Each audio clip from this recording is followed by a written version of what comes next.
Meload data uji. Kita ujikan data dengkuran biasa. Load data trainingnya. Mulai jalankan.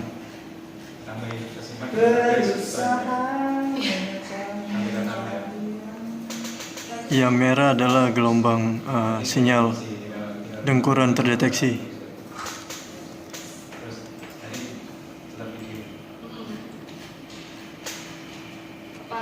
Setiap dengkuran jedanya sekitar 4 dan 5.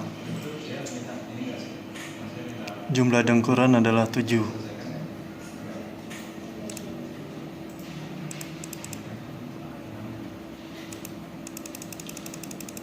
Ini sinyal gambar spektrogram sinyal asli.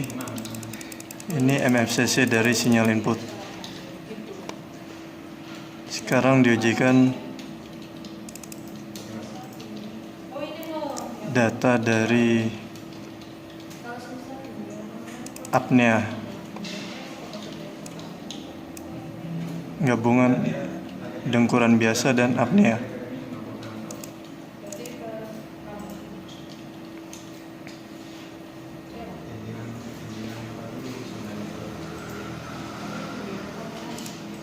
Kalau ini kan sama Mas Andri. Oh iya? Iya.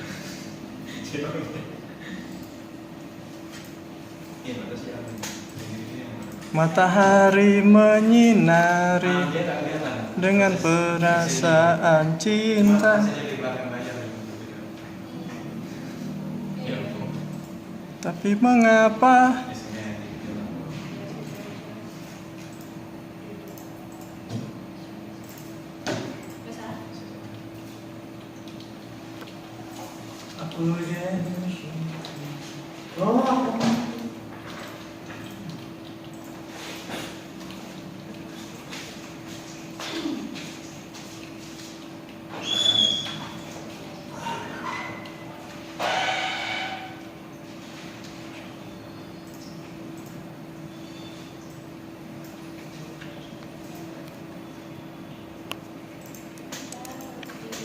jumlah dengkuran dihitung 23, terdapat 4 durasi apnea. 1, 2, 3, 4 di kategori OSAS. Ini hasil gelombangnya. Sekian dan terima kasih.